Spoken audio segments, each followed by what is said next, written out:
ఆరడుగుల నిజాయితీకి చంద్రబాబు నిదర్శనమైతే 5 అడుగుల తాచుపాము జగన్ అని బుద్ధ వెంకన్న విమర్శించారు.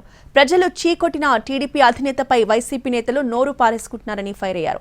చంద్రబాబు ఢిల్లీ పర్యటన నిధుల సాధన కోసమైతే జగన్ మాత్రం కేసుల నుంచి విముక్తి కోసం ప్రధానిని కలిశారని ఎద్దేవా చేశారు. ముఖ్యమంత్రి అయిన తర్వాత ఆంధ్రప్రదేశ్ అంటే స్వర్ణాంధ్రప్రదేశ్గా మార్చాడు.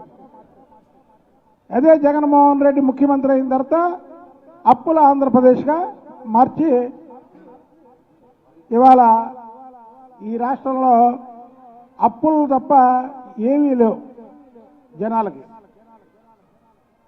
దాన్ని ముఖ్యమంత్రిగా ఇవాళ చంద్రబాబు నాయుడు గారు వచ్చి ఈ రాష్ట్రానికి సంపద సృష్టించడానికి వచ్చిన కాంచి 2 సార్లు ఢిల్లీ వెళ్ళి ఢిల్లీలో అక్కడ ఉన్నటువంటి మంత్రులందరినీ కలిసి ఈ రాష్ట్రానికి కావాల్సినటువంటి నిధులు చేపట్టడానికి ఆయన ప్రయత్నాలు చేస్తున్నారు.